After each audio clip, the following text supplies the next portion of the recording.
Okay, Jolene, it's all yours.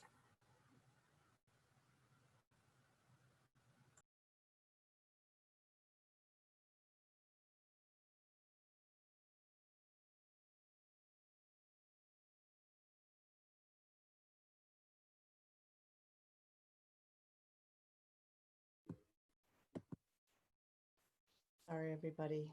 My computer was acting up there for a second. It's an honor to be with you all tonight. What a powerful moment of worship there to launch us into this final session together, where we're going to be talking about building healthy multi-generational teams. So one thing I would just encourage you, I know we've kind of gone through, these last 3 weeks together, just talking about different aspects of this topic. If you have questions or comments that have come up from previous sessions, I have the chat box up right now. Feel free to post those there. I would love to just address anything that has just come to mind as you've been reflecting on this topic. As we get into tonight's topic, I can jump in there. So feel free to post any questions that you have in the chat box now or throughout the session tonight. So tonight, what I'd like to do is just kind of wrap up our time together, talking through what does it mean for us to work together. And I just really appreciated some of the scriptures that were shared earlier, just as we think about the body of Christ and how we work together and how God truly is just orchestrating just a unique season with multi-generational teams working together to advance his kingdom purposes. So what I'm going to do tonight is start out by just talking about some of the factors, give a little bit of context, again, just kind of tying into what we talked about the last couple of weeks with mentoring and some of the cultural trends. Then we'll talk about some of the unique factors that we're seeing with younger generations as they're engaging on teams. And I'll reference this a little bit in the context of like the workplace, because in some instances you might actually be, working together on a staff or on a volunteer that has some work ethic implications. Also talk about some of the differences as we think about ministry context that different generations might bring to the ministry context, so that as we're working together on a team, we understand some of these different expectations regarding work and ministry that might exist. And then I'll wrap up the final portion of tonight, just talking through how do we take team building concepts and principles and apply them in this area of intergenerational or multi-generational teams. So to get started, just a quick reminder that we're living through this major cultural shift right now. I mean, literally, there's so many changes going on in our culture. And so one of the elements of this, as we're looking at institutions of all types being kind of questioned and thought about and, shaken a little bit. One of the things that's really changing is, again, leadership and how we view teams and engaging on teams and in leadership. So that can be really important to just keep in the back of our mind.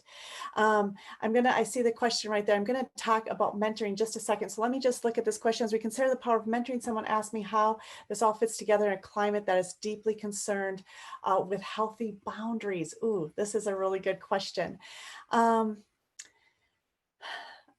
There's a couple different ways what that question might mean. So I'll try to answer it the way I would understand it. But if there's something different, feel free if you want to clarify. I think that so there's several things. There's several ways that boundaries can happen. One is in just our time and energy, we're always connected. We have lots of ways to connect. We can connect via text messaging and all those things. So there's the level of just setting healthy boundaries in our relationships so that they maintain a level of health and not codependency or just, maybe dysfunctional elements in that nature. That's one way. Another way is just because of the constant ability to connect, relationships and connections need to be appropriate. And so that could get a little blurry where, there's a lot of ability to connect in a variety of ways. I would just really encourage you to have, where mentoring is occurring, just to have accountability of different types. One, even for me, one form of accountability is, turn off my cell phone sometimes so that people, when I need a break, they can't contact me. I have a young mom I've been mentoring, and just being okay, I'm not going to respond to a message. I'm busy. I'm going to be busy for 2 days or 3 days. I'm not going to respond. So setting some boundaries as far as time and expectations, and not allowing for codependent type relationships to develop is really important. Enabling them to find answers elsewhere, and just setting some of those boundaries. As far as like appropriate boundaries to make sure that relationships stay appropriate in every way, and that there's no question.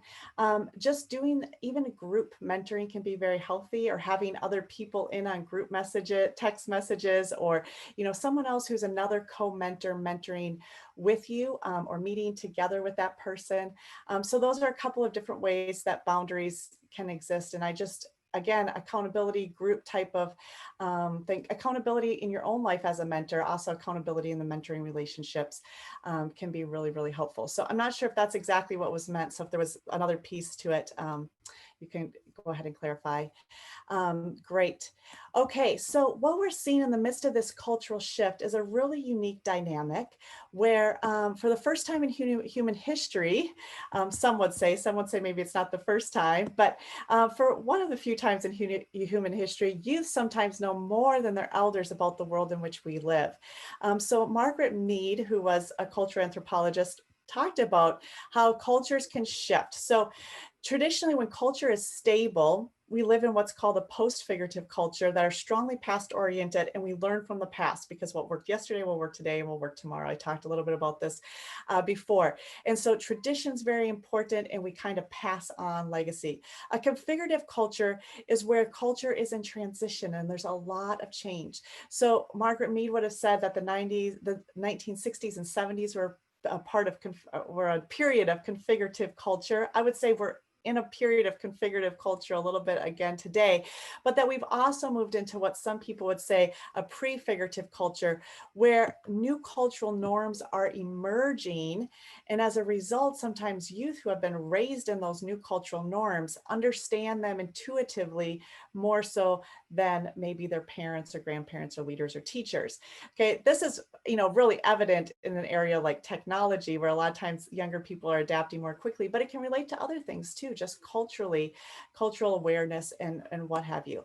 So in light of this, it makes us think about how do we lead on teams differently than maybe we would have in the past, where kind of the people with the most experience or the longevity in the team or in the organization or in the church would maybe have the most understanding. So one of the things I really like to just recommend is what I call collaborative mentoring. I try to have collaborative mentors in my life in a variety of ways. Young people who are younger than me, so collaborative mentors who are younger than me, collaborative mentors who are older than me, and create intentional two-way relationships where we learn from one another across generational and cultural lines. So in a cultural transition, some learning must occur from the future, not just the past. Earl Krebs talks about this. He says the rate of change in our culture today puts younger people in touch with things for which elders sometimes even lack the vocabulary, suggesting the need to go beyond intergenerational tolerance to a new collaboration. And often where we see this collaboration happening is in these intergenerational or multi-generational teams, where we really can partner together. So General Stanley McChrystal in his book, Team of Teams, which I've referenced before, because he really just talks about how this cultural shift is impacting every part of our society, businesses, government, etc. And he talks about how much of what a leader must be and do has fundamentally changed. He talks about how the heroic, hands-on leader whose personal competence and force of will dominated battlefields and boardrooms for generation has been overwhelmed by accelerating speed and swelling complexity and interdependence. So what he's really getting at is this idea that in the past, we often look to one main leader. What he would say is the chess master, right? Often in the church, this was your pastor, right? Your lead minister, who was the person kind of the chess master moving all the pieces and seeing what needs to happen and having their eyes on the whole board, in different contexts, it's maybe the boss or, whoever it might be in a different context. It's really this chess master approach where we look to one leader to kind of have a lot of the answers. Whereas in our current context, as the world is changing so quickly and there's so many emerging cultural paradigms and perspectives, we're really seeing, the fact that one person can't have all the answers. One person can't be in touch with everything that's going on. And we really need more of what he calls a Gardner approach. And I'll talk about that in a second. So as we're facilitating teams, we often still go into them as a chess master, like thinking, okay, I'm going to assign everybody their role, tell them what to do. And that's kind of how I'm going to manage the board, everything that needs to happen, and versus thinking about the team as a gardener and how do I facilitate an environment, a garden where all of the plants can thrive. And so it's a little bit of a change in mindset. So if you think about this, diagram that I showed the first week, where we really seen the world move from more of that hierarchy to this interconnected network that really impacts how we lead a team. Instead of the leader being the person on the top who's making all the decisions and calling all the shots and deciding how everything's going to be done and who's going to do what, kind of giving orders, we really see the leader as this person in the midst of the network. They're part of the group, right? And they're sharing ideas. There's this collaborative mentoring, this collaborative interdependence that occurs that the leader is sometimes learning from the newest person on the team and facilitating how team members are interacting with each other. So it looks different. McChrystal goes on to explain, he says, I began to view effective leadership as he recognized these trends as more akin to gardening than chess. The move-by-move control that seemed natural to military operations where he was coming from proved less effective than nurturing the organization, its structure, processes, and culture to enable the subordinate components to function with smart autonomy. So really, he goes on to explain how this is really like a garden, looking at your organization, your team, your ministry context as a garden. What are the plants that are in my garden? How do I create a culture or an environment where all of these plants can thrive? Now, this can be tricky when it's on an intergenerational team, which is what we're going to talk about tonight, because they all have different needs. So some want a lot of sunlight and some want shade. Some want a lot of water, others don't. So understanding what kinds of soil these different plants need can be really, really important as we look at having all these different people, working together in this environment. So we're going to talk about some of the differences that are important to remember. Some of this is going to be a little bit of review, but since it's been 3 weeks, I kind of like to just keep kind of coming back to some of these ideas to keep them fresh on our minds. But as we think about what are the needs of the different plants, to remember some of those different underlying values and perspectives are going to be different. And so we might need to give one thing to one plant and something else to another plant, which can be really exhausting, which is why we need to not have to be moving everything on the board, but being able to focus more on the garden. So attitude towards authority, this is really important, okay? Millennials choose. Remember, millennials choose authority based on whether or not they feel like they are cared for, there's a relationship, they're authentic, they can trust them, right? Xers tend to want to be independent. Now, again, these are generalizations, personalities play into some of these differences, but it's helpful just to remember these are some of the personalities or preferences you might have on your team. Xers tend to be more independent. Once we figure out what my role is, let me do it. Boomers, have a lot of experience, a lot of ideas, tend to want to take control of a project, which can be good. Gen Z tends to be like, I can figure it out. I'll YouTube it. I can do it myself. So those are some of the perspectives that you're going to have coming into play. Something I really like to remember, well, I'll just highlight a couple of these things in the bottom of, again, we've touched on these a little bit, but the role of career, and sometimes this can be a volunteer position. It doesn't have to just be a career. So on ministry teams, you can see these dynamics playing in.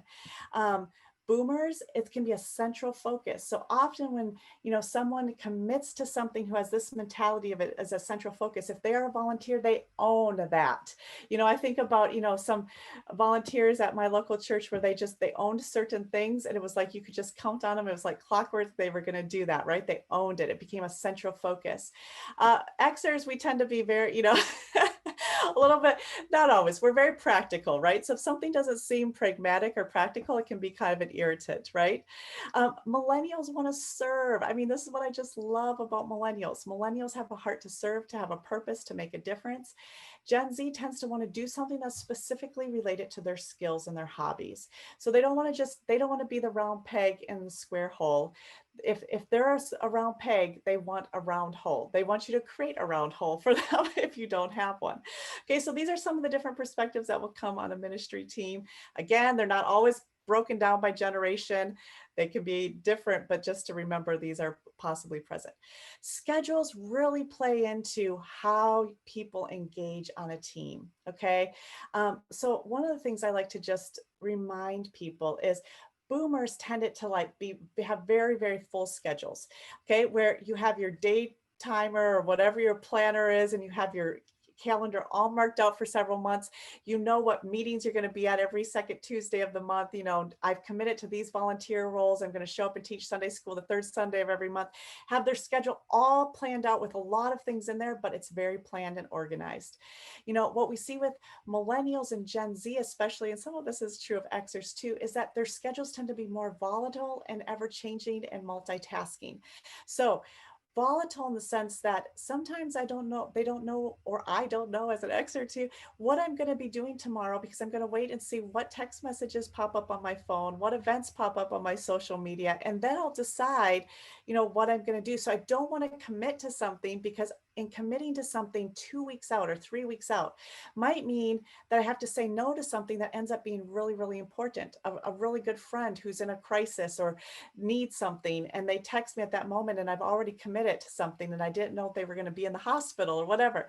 So the volatility of technology and what it can do to our schedules can be really frustrating, because often younger people are more less prone to commit to things, for the next 6 months. They might commit a week or 2 or 3 out. And then they're sometimes multitasking while they're doing things. So it's just the nature of it. So thinking through, how do we maybe change expectations? Instead of asking someone to commit to, something, volunteering for the next 6 months, maybe we ask them, to do something for the next 2 weeks and then reassess or something. So just thinking, how do we create the garden that is maybe going to work for the people who are on that team, and how can we do that effectively, right? So some of the other things that we're just seeing, life paradigm. That's not necessarily as relevant. Sense of identity, I think, is really important. So I'm valuable, I'm awesome, I'm fluid. They're just kind of fun to look at. Clearly, technology, younger people want to leverage technology. If they're on a team, they want to have a group text message. They don't want to read emails all the time. They don't want to have to read the meeting minutes. They want a text message telling them what's important. So just thinking again, how do we leverage technology so that in some cases, we're going, I think last week or the week before, I think even someone referenced it, sending letters in the mail, posting things on social media, right? Sending out text messages. So doing various types of engagement can be important, especially when it comes to technology. View of the future, I just want to highlight the fear of missing out. And this we find with even millennials, is just this idea that if I commit to one thing, or if I'm busy doing one thing, I'm missing out on something else. So, again, that why this is important, why we value you, why we need you, can be really critical to communicate, especially if people feel like they're sacrificing their time and they might be missing out on something else. So young people are pretty much constantly kind of worried, I'm missing out on something else, because they're watching the whole world on their devices, and they see all the other things going on. So committing to something can be kind of difficult. Okay, I'm just going to look quick if there's any questions at this point. Let's see. Yes. Okay. Interesting about, yeah, the missions trip and taking longer to commit. Okay. Ernie, I see. What will empowerment look like? Empowerment suggests that there's one with authority who empowers some other, who provides vision, what skills are needed to facilitate teams, and how is accountability and effectiveness developed. Okay, that's going to be the final part of the presentation. So I'll try to answer those in the final part. And if I don't, then I'll, try to remind me to come back to those. Great. Okay, so let's look at some of the differences that we're seeing as people think about leadership or management, and what people's expectations are of those. So in traditional leadership or management, again, these apply to volunteer contexts. They might look different, but traditionally people might expect a paycheck or some sort of recognition, maybe being celebrated at the volunteer dinner or something, some sort of paycheck or recognition, versus what we're seeing in the current context, especially with younger generations, is that they want the sense of purpose. So it doesn't matter. Most of them don't care if they get recognized. They're not going to show up for the volunteer celebration anyways. But they want us to feel like they're doing something that's connected to their purpose. So something that's meaningful and that is something they value, that utilizes their skills. Traditionally we kind of looked to leadership for a sense of satisfaction, like I feel like I have all the resources that I need to do this task, versus younger people often want to be developed. So you don't want just a boss telling them, hey, here's a job that we need you to do. We need you to restock all the offering envelopes every, Saturday afternoon or whatever. And here's the supplies that you need. And people feel satisfied because they have what they need. They know what they're supposed to do. Young people want to be developed and coached. They want to be learning a skill. They want to be developing in some way as they're volunteering or working on a team or engaging. So this is not usually through like an annual review or a weekly volunteer meeting. It's through ongoing conversations. So what is, what are you learning? How are you feeling about your job? What skills do you feel like you want to develop? What do you feel like you did well? What did you not do well? How could we do better next time? So those kinds of ongoing conversations are really important. And younger generations tend to want to expand on their personal strengths, not just know what are their weaknesses and avoid those or work on those, but also to say, here's what I'm good at. They feel like they're competing in a global marketplace where they need to stand out. And so having people who are investing in them as people and building on their strengths is really, really critical. So these are some of the differences that we're seeing in expectations from leadership, which tie into then this whole idea of, whether or not I'm going to feel like I have a place on a team. So let's look at some of the things in regards to work ethic. These often come up on intergenerational and multi-generational teams. So let's look at some of these. So traditional work ethic tends to say work comes first, versus the emerging work ethic tends to say life comes first. Now, what this can look like let's say in a ministry setting is, if I'm any person, if I'm a person who has committed to be there on Sunday morning to make the coffee, and it's my morning to show up and make the coffee, I'm going to be there. That is my task. That is my work. That's what I'm going to do. For someone with an emerging work ethic, if my next door neighbor calls me and says, hey, I'm not feeling well, I need to go to the hospital, can you watch my kids? The emerging work ethic is going to say, you know what? This is life. Life comes first. I'm going to help my neighbor, or whatever the case might be, whatever might have come up in life. I'm going to do life first and somebody else will make the coffee. Okay. So it's this difference, whereas the traditional might say, you know what, I can't, but the other call the other neighbor because I need to go make coffee. So it's a difference often of prioritization. Like what are we prioritizing? Are we prioritizing the coffee? Are we prioritizing the neighbor? And what should be prioritized? And neither's right or wrong. This is the difficult thing. Neither's right or wrong, but it's just a different priority. So just understanding that can be really, really helpful when we're working on a team. So traditional work ethic tends to say, follow the rules no matter what. An emerging work ethic would say, follow the rules at work. And part of the reason for this, and this is being proven in the midst of the pandemic like never before, is the fact that sometimes the rules that we used in the past literally don't work anymore. They don't work the same way. They don't have the same benefit. And so when we think about that, when younger people or new people on a team of any age might start asking why are we doing it this way? Because there's not always a confidence that even if it worked last week, does it still work this week? If it doesn't make sense to me, I need to understand why. Okay. Another big shift is the boss deserves respect versus does respect must be earned. And that goes back to that whole idea of authority, right? So, traditionally we have said experience, position, title, education were things that, deserved respect. And so we would attribute respect to people based on those things. But today people want to know, can I trust you? Are you authentic? Are you going to care about me? Do you care about other people? Are you going to prioritize people? And that's what's going to garner respect.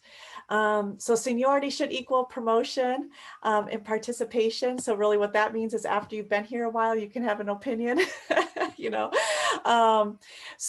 and you can get that role after you've put in your time doing something else versus the emerging work ethic really is talent should equal promotion and participation. So if I have something valuable to contribute, why do I need to wait 3 years before I can do that? Why do I need to empty trash, cans for, 5 months before I can say, hey, I have an idea for how we could do this program design. So that's another tension, a place of tension. We talked about that, just the participation and engagement versus hierarchy, right? And power distance the very first week. Okay, now, this is I see, Corey, you're posting something about maybe Empower Veda is act. Oh, wait, I was reading the one above. That was a great comment. Sometimes we do this at church when we say who can serve on leadership committees and boards. Yeah, that's a great comment. Okay. Yes. So empowerment having to do with relationship or authority, that is key. We're going to get to that in a minute. So you're hitting on that and we'll get to that in more depth. Okay. So 9 to 5. So work based on hours versus work based on task.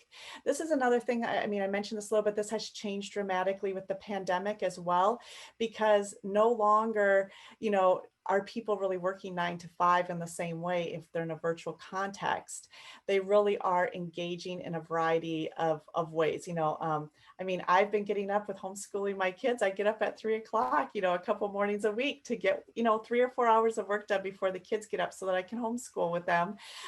So all of this has changed and has continued to change. The workplace is probably never going to go back to what it was before. And it's feeding a lot of these emerging work ethics. Okay.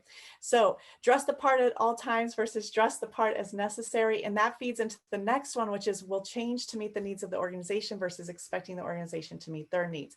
So here's one of the things that's, just crazy is that often we have put a lot of faith. This goes back to institutions versus individuals that we talked about again the first week, is because a lot of times we viewed institutions as having the best interest of the people at heart. So there were policies, there were rules, there were protocols, whatever, developed on a team or in a ministry context or an organization to serve the people. But over time, maybe those things are ceased to serve the people as well as they used to.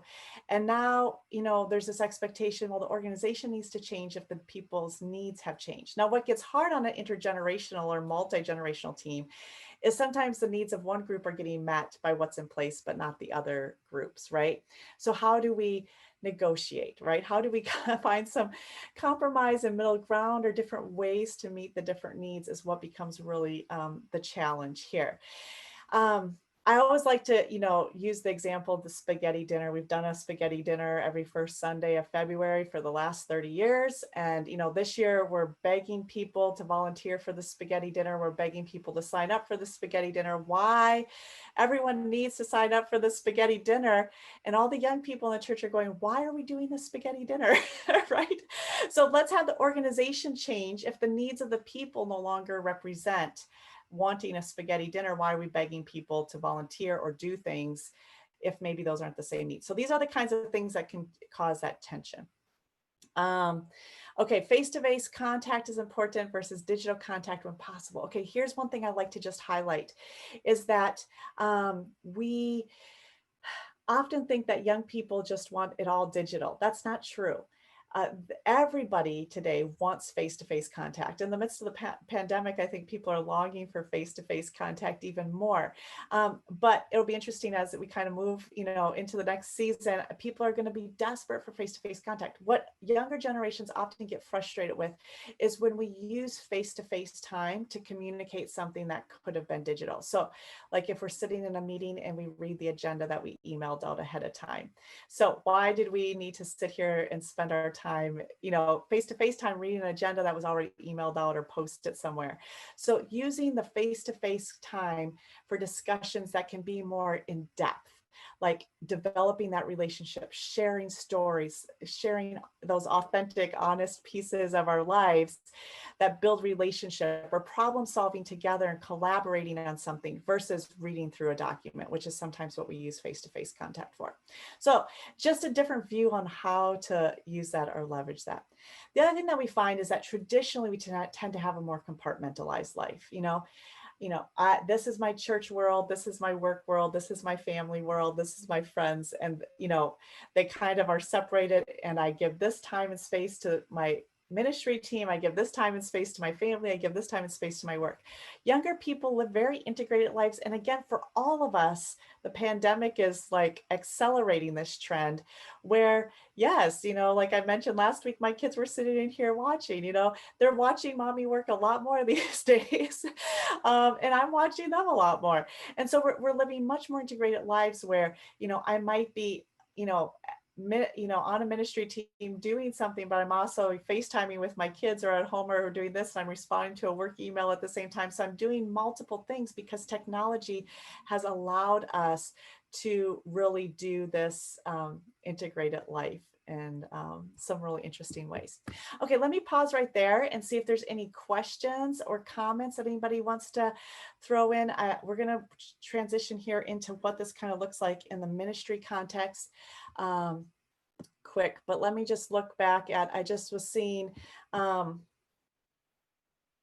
yes. Okay. So Cora, I'm just finished reading your comment. This is excellent. And you are totally on target here with just looking even at that gardening mentality is really looking at how do I activate what's in the individual and how do I empower through relationship? So again, because yes, often empowerment is coming through, position, like you're asking Ernie, I think it was Ernie who asked, just there is still authority or position, resources that are given out through that hierarchical structure. So you're absolutely right. There's still an element there. A lot of empowerment, though, is going to come out of relationship as well. So, and the disempowerment can come, out of that hierarchical structure as well. If we don't give someone a place at the table where they can be on a committee or they can be in a meeting and share their ideas, that's one way how things can be disempowered. Another way is if we don't give resources to something, to a new idea or whatever, there can be a level of disempowerment. So some of it is still coming through that hierarchical structure, absolutely. And we can empower through, giving people a voice at the table or giving them, resources or whatever. A lot of it does come through relationship too. I believe in you. I see this gift in you. I'm going to give you this opportunity. I'm going to advocate for you. I'm going to, represent, some of your needs or whatever it might be. So yes, it's kind of both. It is the relationship as well as some of that, the structural authority piece. So great question. And comments there. Let's see what else here in the comment box. Peter Drucker kind of wrote about these shifts many years ago with knowledge work. Yes. Yep. Yeah. So terms like empowerment are frequently used without common understanding. That's true. That's very true. And so it is important to understand what do we mean when we use a term like empowerment. So in my context, I would really mean it's giving people opportunities and giving them the resources to do that and giving them the relational support. So those are what I think I would define it with as now. So, okay. Aren't there good values to pass on, like working together for the good of a company? Absolutely. So yes, you're right. There are things that have worked in the past that work today that are going to work tomorrow. So there are some of these things that we want to pass on. So it is this exchange. I think that's where I like the term collaborative, because it means that all parties have something to contribute and to learn from each other. So I think that's a powerful term. Great comments, great conversation there. Thank you guys. Feel free to post other questions or comments as I'm going through here. It's just helpful for me to know what people are thinking. So thanks for letting me pause here, kind of read through those. Okay, so let's look at some of the shifting priorities and values that we're seeing in ministry context. So often what's happening is young people are coming into ministry context, church or a ministry team or whatever, and they're really looking for it to be a family. And sometimes they're encountering it as a business. So this is not necessarily bad. Churches, like every organization, have to have some business elements as they're running. But if they feel like they're constantly bumping into policies and protocols and procedures and budget constraints and all of these things, when they want to just serve as a family, it can be really, really disorienting. They usually want bosses to be more like parents, friends, mentors, coaches than bosses, right? So if you're a ministry team leader of some sort, often they're wanting you to be someone who's going to, like I said earlier, coach and develop them and encourage them, not just kind of dictate, here's what we're going to do. Often young people are encountering a lot of focus on presentation and formality. And yes, it is true that young people like things to be well done. They like them done with excellence. They're used to seeing the best music, the best preaching, the best everything on their smartphones, right? We're not going to be able to compete, with the level of, presentation, music, all those things that they can get in an instant, right here at their fingertips on a smartphone. So while we want to do things with excellence, if we completely focus on that as the main focus, we lose the opportunity to provide some intimacy and informality. So just again, that relationship where we sit and talk and we share. And that's something that they can't get on Instagram or TikTok, right? So they want some of that informality that makes it feel like a family. Sometimes there's often this conflict between programs and people. I kind of share that with like the spaghetti dinner example, where we have a program and we're like, the program is the most important thing, even if it's not always serving the felt needs of the people in that moment. So just being willing to consider, okay, what are our priorities? How are we communicating these priorities? What are young people around us hearing as far as the priorities? Are we always talking about the programs or the needs of the people? How we measure success can be really important. Young people don't measure success usually in the same way that we've traditionally measured it. I mean, I talked about all of the Industrial Revolution and all that, where things were very formulaic, logical, reasoning. And so we tended to focus on facts, logic, reason, which, included like numbers as signs of success. So often young people see us in the church measuring success as numbers of bodies, numbers of members, numbers of buildings, numbers in the budget. And if those things are higher than they were last year, then it's success. If they're not, then it's not success.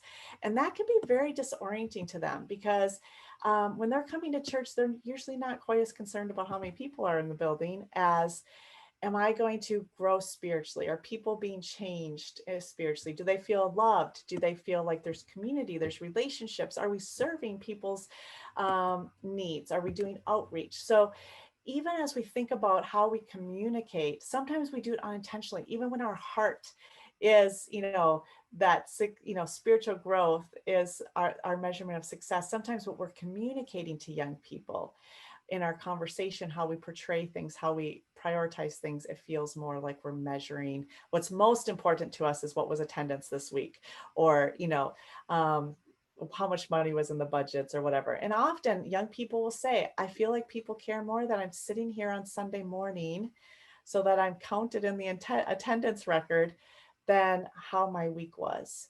And so if they get any sense of that having me here as a person in the pews is more important than how the rest of my week went, then that can be very disorienting to them. We kind of talked about this already, ministry or the job first versus family and friends first. So again, it's really that, work versus life kind of dynamic in their mind. We talked about this briefly, I think 2 weeks ago, with the question about membership. We're not seeing young people sign up for membership. They view that as signing up for an institution, a religion, whatever it might be. And what they're more concerned with is spirituality. My experience, how am I growing? How are others growing? They tend to shop around because they have so much access to stuff today. They do tend to shop around. I think that's just the nature of the environment that we're in. Traditionally, we would say, I'm a member of this church. You go to that church for everything. You go there for your, Bible study group, your Sunday school, your social activities. You go there for, worship. Everything is a part of that church because you're a member. You belong to that institution per se as a member. Whereas young people do not see that same thing. So often what we're seeing is they go to one church for the sermon, one church for the Bible study group or the community group, one church for the worship, or they're listening now, especially with the pandemic, maybe listening to one, preacher online here, one worship service over here. So they're picking and choosing things that they feel feed their spirituality, feed them as someone who wants to grow. Okay, individual versus group. So I would say this is more true of millennials, not necessarily Gen Z. But traditionally, we often saw faith as kind of this individual thing, this personal decision. Young people tend to experience their spirituality often in community, in a group with other people as they're talking, processing, which ties into this next part, which they often learned through uploading and discussion. So they need that group to be able to process these things. So what I really mean by the downloading versus uploading is how we learn. So traditionally, we've had what, in education, they call the sage on the stage, the person who stood up, on the stage or behind the desk or whatever, and talked to the students and told them what they needed to learn. And students just downloaded the information, took notes, and then repeated the notes on the test or whatever, right? We did this a little bit with, this can happen with sermons where you sit and you listen and you download the content, right? So yes, we've moved from, I see in the comment box, chat box here, we've moved from the sage on the stage to the guide on the side, right? Where young people learn best through uploading, where they can engage with their thoughts, their expressions, their experiences, their emotions, their comments, their questions. And they need someone, a guide on the side, a coach, a mentor, a leader who's going to be collaborative and engage them in that discussion. And this is where we're finding young people really learn most effectively. So it doesn't mean that we still don't have the sage on the stage dynamic happening. We still do have that, but often what young people need is when they've had the downloading experience, the sermon or, the worship experience, whatever it is, they also then are longing for this uploading component where they can talk about it, they can process it, they can ask questions and engage it. So it's not that we don't do any of the downloading, but we also need to be thinking about where do we have the uploading element at work as well. Okay, questions or comments on that? So I haven't been keeping up with the chat box. I don't know if Mark or Pastor Frank or anybody wants to summarize. Are there any questions that I've missed here? Let me just look through. Spirituality can be messy. Yes. Yes, it's, I often will tell people with mentoring, I often say, who are your 2 or 3 Daniels? Because teaching a Sunday school class of 30 is very, very different than mentoring, 2 or 3. It takes about, it's nice. It's so clean to put together great presentation, a great lesson, go in, teach my Sunday school class for 45 minutes, get to impact 25 or 30 people in the class, and then walk out. That feels very clean. Sitting and processing life with even 2 or 3 people is very messy and even more time consuming than maybe teaching a class of 30 people. So this whole spirituality, processing, discussion, uploading can be a much messier and more time consuming process. So great. Yes. Okay. Yeah. Yeah. There was some discussion about some older generations feeling there need to be financial buy-in before you have a voice, and some of the problems that creates. Yes, that's a really That's a great question. So here, a couple of things that I'll say to that. I do think we need to challenge, younger generations to be giving, to be givers, to be generous. And what we're finding is among evangelical millennials, they're actually significantly more generous than the general population. So I think this is a really positive statistic. What we see is when they do believe in something and they feel committed to something, they are very generous. And so young people of faith are very generous when they believe in something. So that's helpful. I think that one thing to recognize, and I don't have these statistics in this presentation, but the wealth that millennials have is significantly less than what boomers had at the same age. I can't remember right off the top of my head the exact numbers, but the amount of like the assets and the actual capacity to like give is much greatly reduced. This is one of the things we're finding with like missions work, that millennials, literally even the most generous, don't usually have the same capacity for giving that boomers did at the same point in their lives, for a number of reasons. Student debt is one huge one, but there's others as well. So as a result of that, their giving isn't always consistent. They're also changing jobs every 2 years or so. So often they don't have this like same level of consistency in their income or a sense of being able to have extra resources to give. Some people make the argument it's because they're buying the latest smartphone. I mean, most of them would rather have a smartphone than their arm, so or something really important like that. So it really is a part of who they are. So yes, you can have lots of discussion about this. I really, here's what I see. Millennials are more willing to give once they've committed, and they commit when we think back to what helps them make decisions in most cases for millennials and Gen Z is story, experience, and emotion.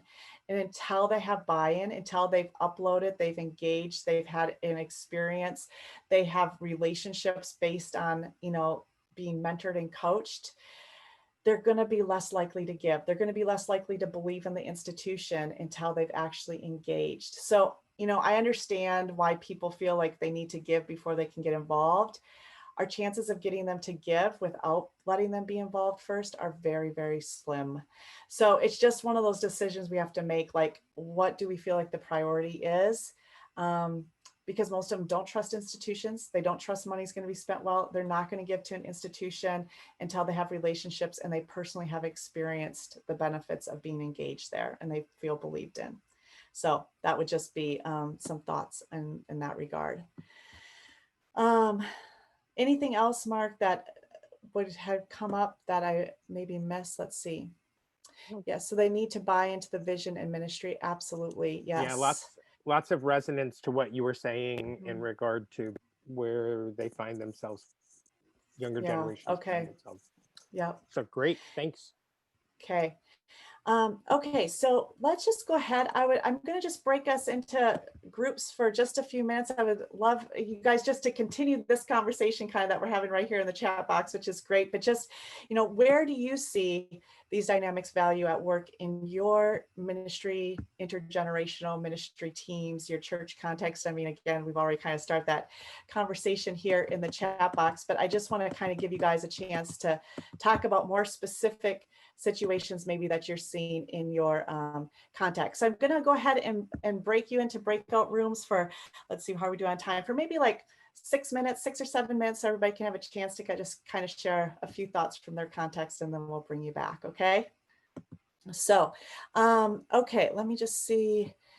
How does a multi-generation team differ from a board or committee? I would even say you want most of your committees to be multi-generational. So I strongly encourage this. I mean, in different committees I've worked on in the church, we've tried to make sure we have a couple of high school, college students, young, adults on those committees, that maybe we didn't traditionally have younger people on, to just make sure, again, it's because of that collaborative mentoring, this prefigurative culture that we're living on. If we want to engage a younger generation, we need some of their voices in the decision making. I mean, at my church, we even have millennials on the board, right? Young millennials. And so just thinking about, because we need to hear their perspectives, because they're going to be in tune with the culture that is where their peers are at. And so as much as possible, engaging them. I think if you're making, decisions about programs or things, decisions about outreach, just even inviting, even if you maybe have a committee or a board that's not multi-generational, how do you bring together a task force or group to brainstorm, to work on that, where you invite people into that conversation if that's not on the committees. So some great comments here. Okay, so let's go ahead. For the sake of time, I'm going to go ahead and jump into some of the concepts on team building. Now, these are basic team building concepts, but I just want to kind of think about them in light of what we just discussed about some of these different generational values. So one thing that's really helpful to remember is that natural teams develop in 4 to 5 stages, okay? So the first is the forming stage. And then most healthy teams go through what's called the storming stage. And if we don't go through a storming stage, we never get into a norming stage, which then leads us into performing, okay? And I like to just highlight this because often when we think about teams, especially in a church or ministry context, we kind of want everything to just be nice and pretty, right? But the best teams are teams that take time to do what's called the forming stage. And we're going to talk about that in a minute, about developing trust. And often if we're too task focused on teams, we want to just kind of get to the agenda. What's the project that we're trying to accomplish? What's the outreach event that we're trying to plan? What are these different things that we're trying to do in this team or this committee or whatever it might be? And we can skip the forming stage. But the forming stage is critical, especially on a multi-generational team where you're going to be bringing these different perspectives, and you need some element of trust and relationship there, so that when you move into the storming stage, which the storming is where the differences start to percolate. If you've not had a forming stage, the storming stage can derail the team. And here's the thing, on any team, there's usually some storming, right? But on a multi-generational team where you have diversity of thought on a team, there's going to be storming. Storming is healthy. Storming helps us figure out what are the best, approaches forward given all of our options. So storming is where change can happen, where ideas can percolate, where innovation comes from, but it requires a leader who can navigate the storming stage. So we're going to talk about that a little bit, and who's not afraid of it, who recognizes it is a natural part of the process. So especially on a multi-generational team, we need to make sure we take time to do the forming stage, and that we're not overwhelmed or surprised at the storming stage. And then once we get through the storming stage, we can move into the norming stage, which is where people start to understand, okay, this as a group is how we work. These are the different perspectives and personalities. We can all start to understand where our skills and gifts come together. We start to define what we want to do, and we move into the performing stage. And this is so beautiful, because when you get a multi-generational team bought into something and they're performing together, it is powerful. I just think about at my church, some of the best, largest, most well-attended outreach events that we did was when we had a very diverse team of many different ages working together. We had some healthy storming, and we came up with some of our best ideas as we brought together everybody's perspectives. And there were events that were attended with just a wide variety of people, because a wide variety of people had been in the planning. So just throwing up, these are the stages of team development. Now I'm going to walk through, if you've read 5 Dysfunctions of a Team by Patrick Lencioni, this is all going to be familiar to you, but I'm just going to walk through these principles really quickly tonight, because this is by far the best, one of the best team building models that I have seen. I've been teaching it in graduate courses and using it in teams I've led and using it in consulting for the last like 15 years. So it continues to hold true. And I think it's really, really important as we think about multi-generational teams. So here's what we find, that there's 5 key dysfunctions that can exist in a team. The first is the absence of trust, and the absence of trust will derail a multi-generational team almost immediately, because especially for those younger generations, if they don't have relationship, it's going to be really, really hard for them to buy in. And so that trust and knowing that I can connect with people is really important. a fear of conflict and avoiding conflict or avoiding the storming stage is also going to derail an intergenerational team, because younger people, if we're not willing to have, you know, entertain different ideas and answer the questions why, and say something other than that's the way we've always done it, and have some healthy processing of ideas, they're going to get disengaged very, very quickly. Lack of commitment. If we want to keep young people committed, if we want to keep anyone committed, really, we've got to have these other pieces. So if there's an absence of trust, it leads to a fear of conflict, because if I don't know if I can trust you, then I'm not going to feel like I can have a healthy conflict with you. And if I can't have healthy dialogue and conflict and feel bought into the process and feel like I can ask questions and get honest answers, then I'm not going to commit. And when I don't commit to something, I'm not going to keep myself or other people accountable, and we're not going to have good attention to results. So these dysfunctions kind of build on each other. So things that can stand in the way or are symptoms of these dysfunctions are, if there's an absence of trust, there's usually invulnerability. And this is where it's really, really critical that whoever the facilitator is of those teams, they are the first person to be honest, to share, to be vulnerable, to, you know, to kind of role model what it means to like trust each other, to build relationship, to share.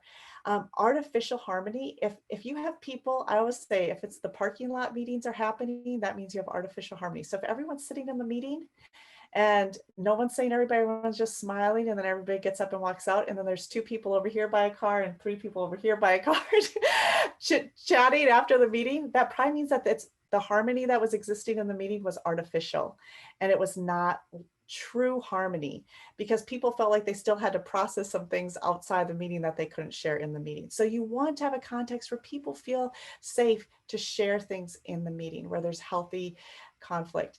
Ambiguity. So when we don't have healthy conflict that can kind of help us clarify what the expectations are and what we're all agreeing to, then there's ambiguity and people are not committed because we haven't clarified what are we doing, why are we doing it, how are we doing it.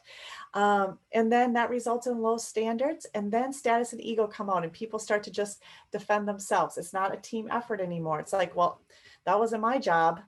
Well, I don't know, somebody else was supposed to do that. And I start to kind of protect myself. So these are the things that can play into an unhealthy team, especially if it's intergenerational. So really quickly, I'm not going to go through all the pieces, but I put them in the notes. I just want to include all these pieces in the notes so that you could reference them later. But what we see with an absence of trust is that when there's an absence of trust, the fear of being vulnerable with team members prevents the building of trust within the team. So this one is what I'm really going to harp on tonight a little bit, because it is so critical on a multi-generational team that we take the time to build trust and to build relationships. And this does take away from some of the other time for getting tasks done, but it's really, really critical if we're going to have an intergenerational team that's going to be successful. When there's a team with an absence of trust, then these are some of the symptoms that can occur. So again, I'm not going to walk through all of these, but I just want you to see them. So things like we conceal mistakes and weaknesses from one another because we don't trust that we're not going to get blamed for something or, you know, whatever. But if there's trust and we're like, you know what, I messed up, I'm so sorry. And the team's like, hey, we got you, we'll recover it, right? Hesitate to ask for help, hesitate to help outside of their own role, jump to conclusions about the intentions and aptitudes of others. So this is all stuff that can happen on intergenerational teams if there's not trust. So we really want to take time to build trust. Members on trusting teams will admit weaknesses and mistakes, ask for help, accept questions and input, give one another the benefit of the doubt. So these are things that when we talk about the leader, the facilitator, whoever's kind of managing the group, right? Someone's got to facilitate or lead it, has to model these things. I mean, what I hear from young leaders, when they hear a facilitator or leader who say, you know, we talked about this already, but who's authentic and vulnerable and maybe say, man, I dropped the ball on that, I'm so sorry, you know, or I'm so sorry I didn't follow through on that, or that was a lack of communication, is willing to admit their weaknesses or mistakes and ask people for help, ask for input, ask for insight, say, I don't have all the answers. It is really, really powerful. And it sets then the stage for other members to say, hey, this is a safe place where I can share, you know, my weakness is I can ask for help, I can ask questions and share. So we really want to make sure that we're taking the time to do this. One thing that can be really important, well, let me just walk through. So here are some of the things that build trust on teams: authentic leadership, like I already just talked about, knowing and understanding one another. And so one of the things I really encourage you to do, like let's say you have a new multi-generational team that you're launching, or one that's already exists in existence, just even taking a few minutes at the beginning of each meeting to do a little bit of like history sharing. So in your notes, I just threw up one example from Lencioni's field guide, but just having a question like this, where you go around the group and have each person share something like where they grew up, or how many siblings they have, or what was the most important or difficult challenge of their childhood.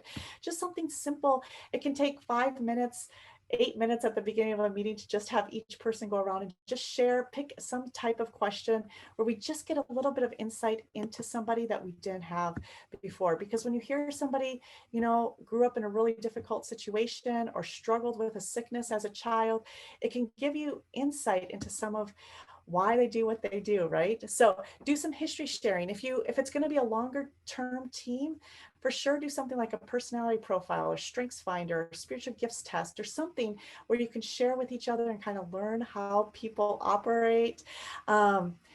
Do some social or non-work related activities together, maybe do a service project or something. The communication, the listening, the follow through, we've talked about those. Just time, recognizing that we have to invest time and we have to intentionally maintain this. So sometimes people are like, well, we did a great job. Like we went on a team building retreat when we hired a new staff member and it was great and we all bonded. And that was 5 years ago, and you're like, why are we having conflict? So making sure, even once a quarter, like with your staff team or ministry teams, taking intentional time to build relationship. It's so, so critical. I mean, I struggle with this even. I feel like the person that I'm worst doing this with is my assistant, because my assistant and I just get into like task. You know what I mean? I just realized like this week, I finally was like, we've been, just connecting virtually. I was like, even if we have to socially distance, come sit in my backyard, on the other side of the yard. I have to see your face. We had to talk. And I learned all these things going on in her life that I did not realize, because sometimes I just have to be able to see her face, right? And so just taking that time to do that bonding, that connection is really, really critical on maintaining trust. Great, Frank. I'm glad you, Barbie's been great to work with. She's wonderful to work with. She's a blessing. Okay, so fear of conflict is the second dysfunction. These two are the ones I really just want to highlight tonight. I'll touch on the others, but I feel like if you can establish trust and you can set some guidelines for healthy conflict, your multi-generational team is going to be on a good path. Okay. So what happens with the fear of conflict is that the desire to preserve artificial harmony stifles the occurrence of productive conflict. And the reality is that if we have diversity of any type in a group, right? I mean, this is definitely on multi-generational teams, other types, other forms of diversity as well. There's going to be different perspectives. And if we don't have a context where we can have productive conflict, where people respect each other, we've delineated how we're going to handle conflict, how we're going to listen, how we're going to, ask questions, how we're going to be attentive, affirming, all those things. It doesn't mean that we're going to agree with every point of view that's offered, but we're going to hear points of view, and we're going to welcome different perspectives that can make us stronger. It's going to really, really help move a multi-generational team forward. And here's the thing, often people don't need to have their perspective adapted or adopted in every case. They just need to feel like they've been heard and that they're valued, that their perspectives were considered, and that there's a reason why the group didn't go forward with those perspectives. This can be really, really hard because often as leaders, we just want peace, right? Because conflict makes more work for us and cost energy. I mean, I'm on a ministry board right now, and we're dealing with a pretty significant issue that there's different opinions regarding. And I told my husband, like, I've lost more sleep in the last 3 weeks dealing with this one issue. But if we cannot have honest discussion on this ministry board, then we shouldn't be on the board. We have to be leaders who are willing to have productive conversations in conflict. Especially in the church, right? So teams that fear conflict, they tend to conceal mistakes and weaknesses for one another, make excuses from one another, make excuses. They tend to have very boring meetings because people aren't actually sharing their true opinions. Sometimes personal attacks can thrive in back channel politics, right? And we tend to avoid controversial topics that are critical to the church's success. In a lot of instances, it's one of the reasons we're not engaging young people, because we're not actually having the conversations that are going to help us figure out how to engage them. So we have to find ways to have healthy conflict. So teams that engage in healthy conflict tend to have lively, interesting meetings. People are like, I want to show up to see what's going to happen. They extract and use the ideas of all the team members. They solve real problems quickly. They can minimize the politics because you don't have all the behind the, table conversations. We get everything on the table. We talk about it. We get resolution to things. We make sure that people are okay. We're practicing that emotional intelligence. Hey, do you feel heard? Is there something else you want to contribute?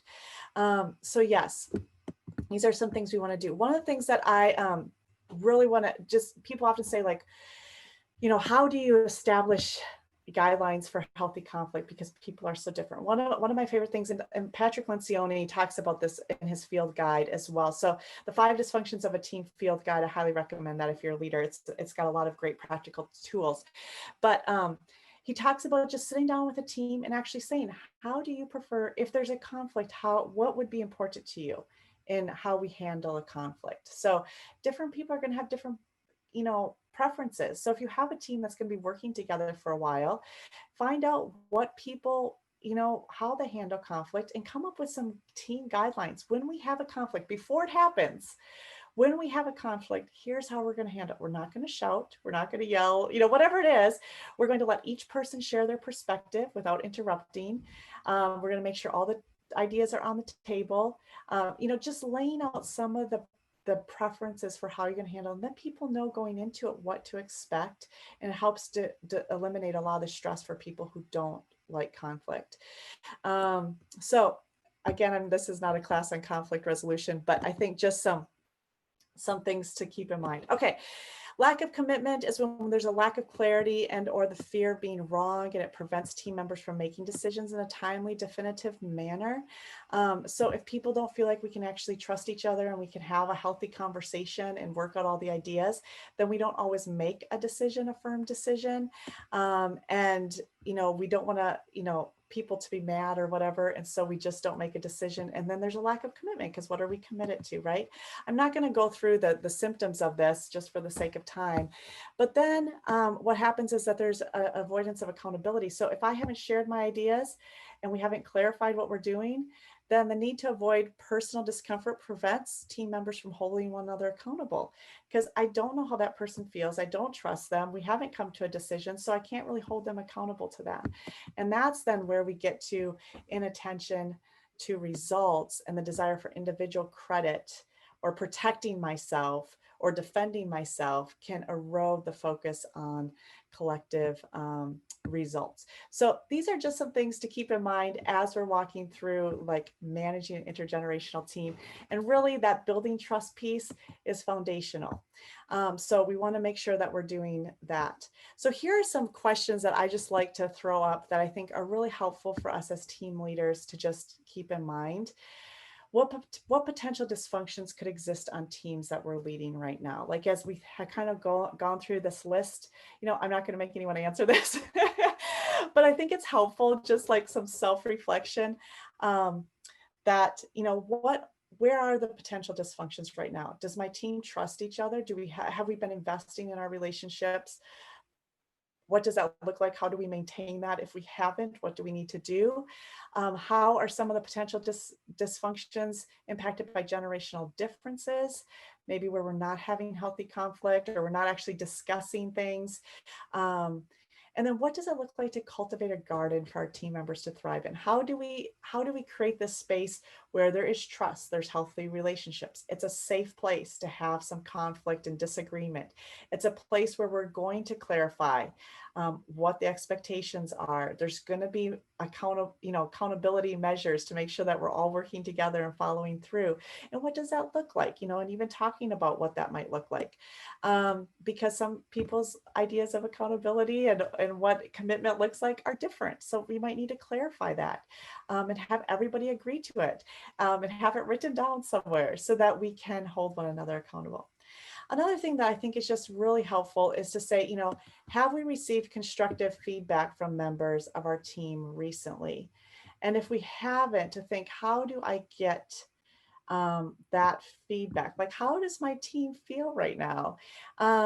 I'm a huge fan of like 360-degree reviews. I mean, I've done those throughout my life at different points. I'm also a professor, so I regularly do additional course evaluations beyond what is required in my courses, because I'm like, I want to know what's working about my teaching style. How do my students feel like the discussions are? Do they feel comfortable? Do they feel like they can engage? So I want to have these, conversations so that I know I can get a pulse on where a dysfunction might be existing in anything that I'm touching or managing before it becomes a problem. What are the concerns, challenges, and passions of my team members right now? And if I can't answer that question, then I probably need to pause and actually do some learning in that regard. Okay, because I went over some of these last week, but again, I said you're going to hear these every week from me because they're important. So here are some of the keys to effective intergenerational leadership then. If we are that facilitator or that leader of that team, whoever that is, if we're a board member, a pastor, a volunteer facilitator that was appointed on the committee, here are some of the things that we need to do.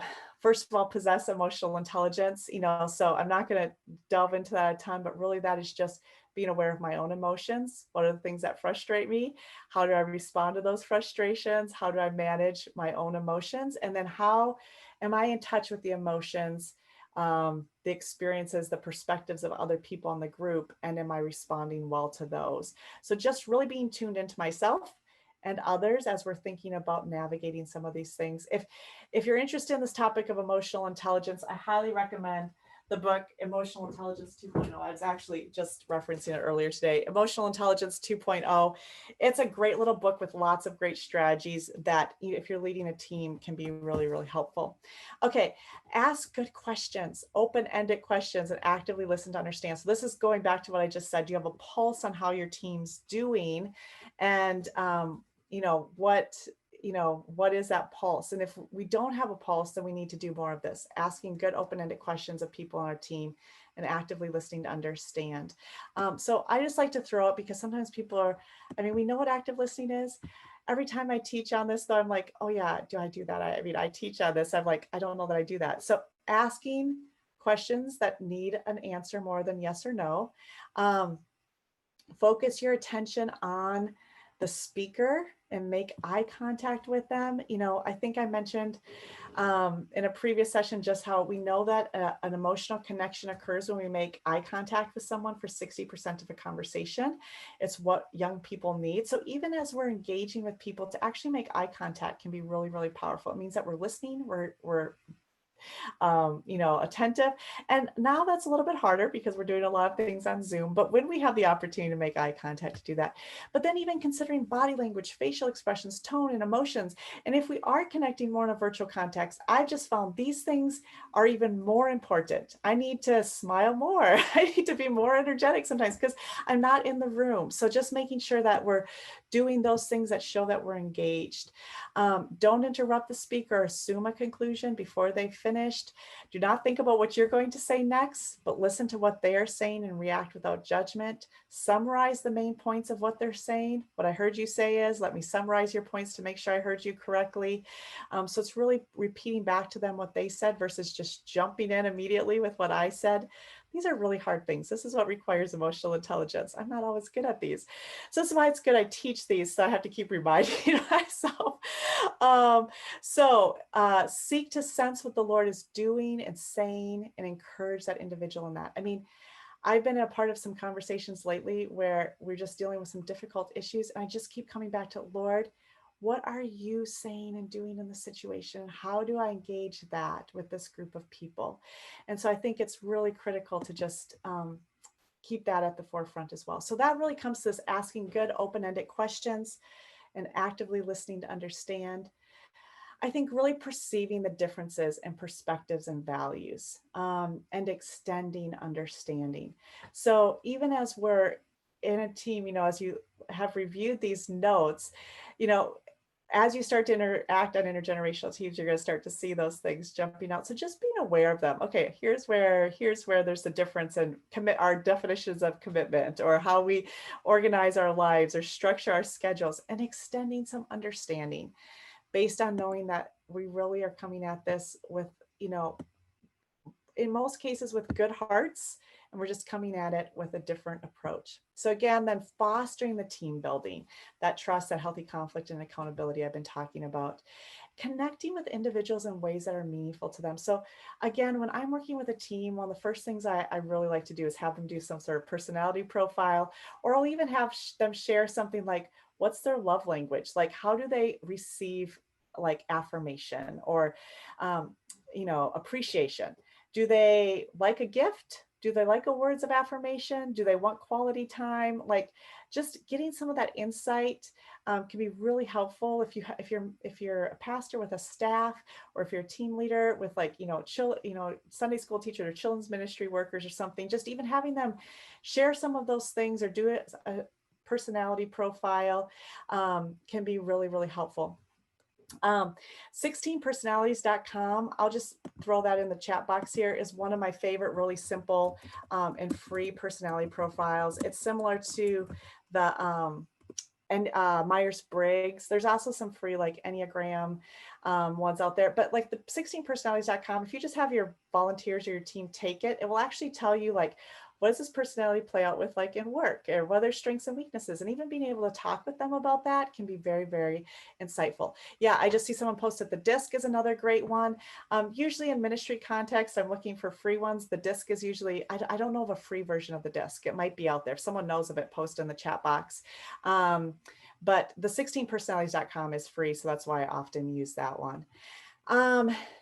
So connect with individuals in ways that are meaningful to them on your team, that buys that relational equity, that trust, and then find ways to maximize the strengths of an intergenerational team. And I've referenced this a little bit in the past, but some of our team member, there's going to be times, like I said, I work with a lot of different like contractors that are different ages, and like as they're working together, sometimes they have very different views on what should happen. So if someone, my millennial producer sends things in at 4 a.m. the day before they're due, but they're done well, right?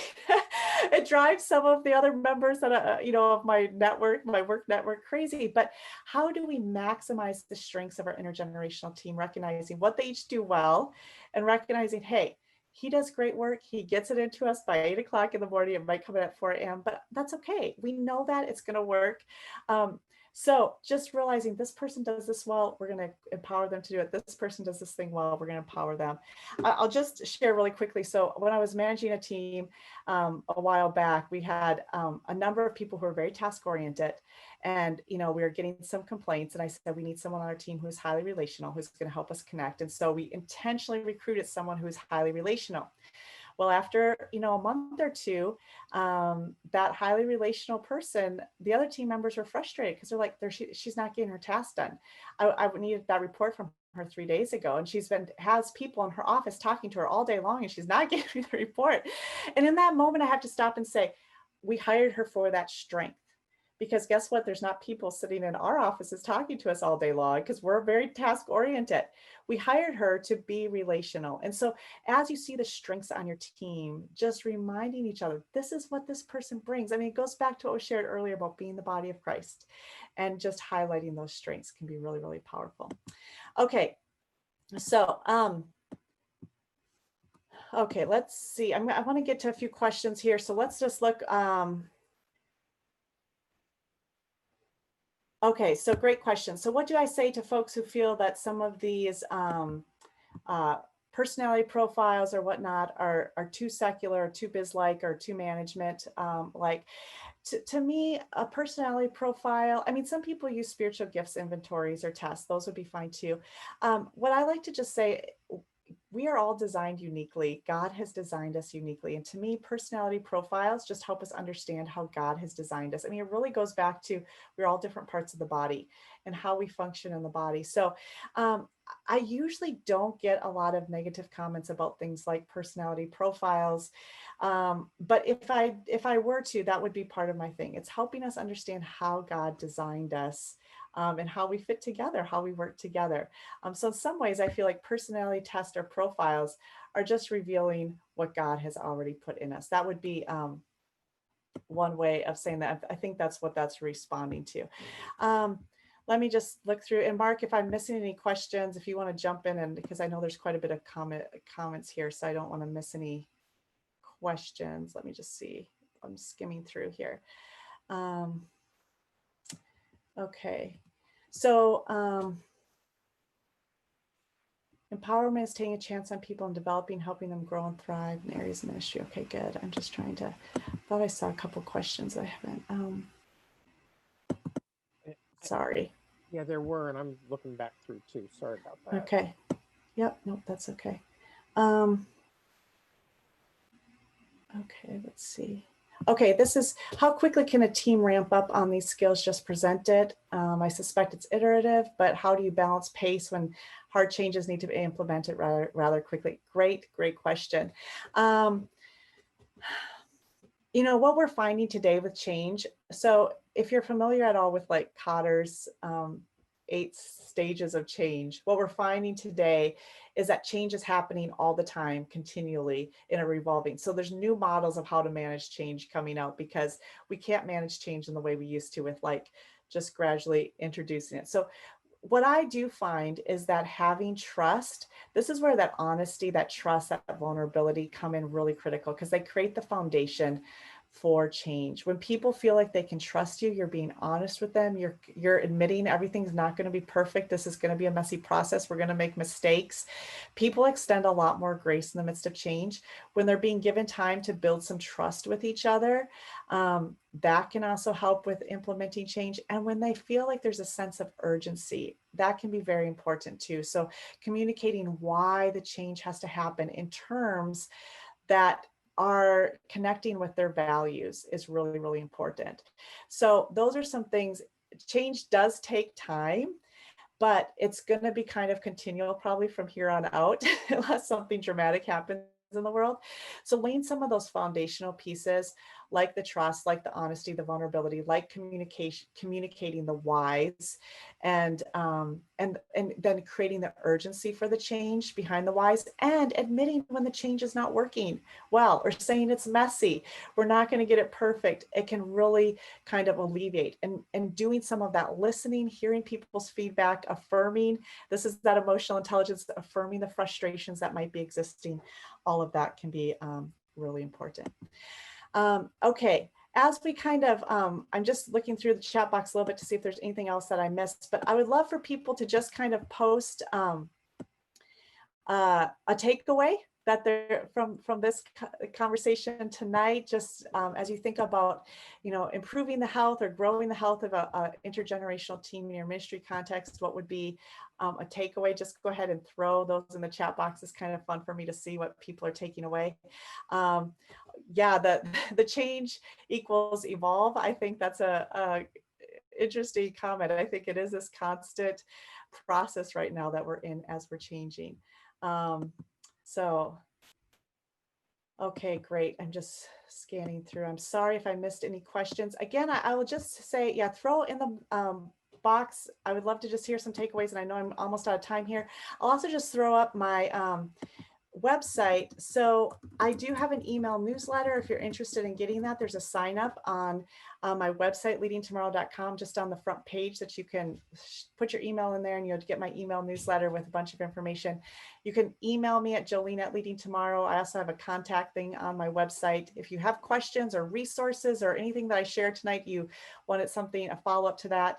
I also have a podcast, Leading Tomorrow podcast, as well as a blog. So feel free to access any of those resources if you might find them helpful. And I would love to answer any questions that you have. So I'm going to turn it back over. I'm not sure. I think I'm turning it back over to Pastor Frank, and I'm just going to keep watching the chat box here because I like to see just what people are taking away from that. So thank you so much. It's been such an honor to be with you all this month. Thank you for the time, just investing in this topic. I have really appreciated being with you all.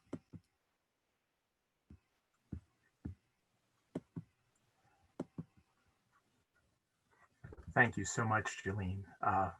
You used the image of the gardener versus the chess master, and you really have poured into our lives over these last weeks, and thank you so much.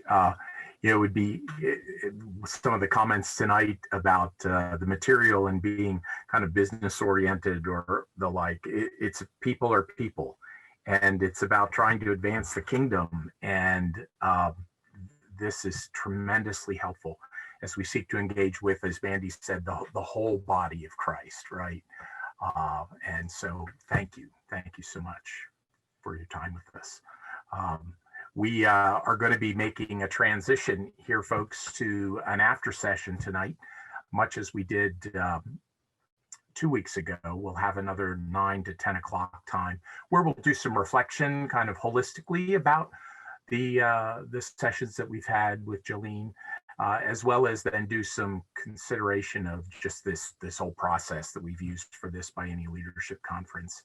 So that'll be coming up. If you should have received a copy of that link in your email, it should have come around 8 o'clock tonight. So we hope that you can join us if you have a mind to do so. Also want to remind you as well that this coming Sunday afternoon, from 2 o'clock to approximately 3:30, we will be having our ABCOPAD business session as well. And that Zoom link will be coming tomorrow, along with links to a number of documents that are going to be related to that. We wanted to hold off so that we didn't get confusing links out there, but so the business session link will be coming tomorrow to you. So we hope you can join us on Sunday afternoon as we conclude our time for the Biennial Leadership Conference. So again, for those of you that are going to join us on the other side, we welcome you to come to the after session. And for those of you that are headed out, thank you so much for being a part of our Biennial Leadership Conference. And again, thank you, Jolene, for your tremendous gift to us over these last weeks. God bless you all. Good night.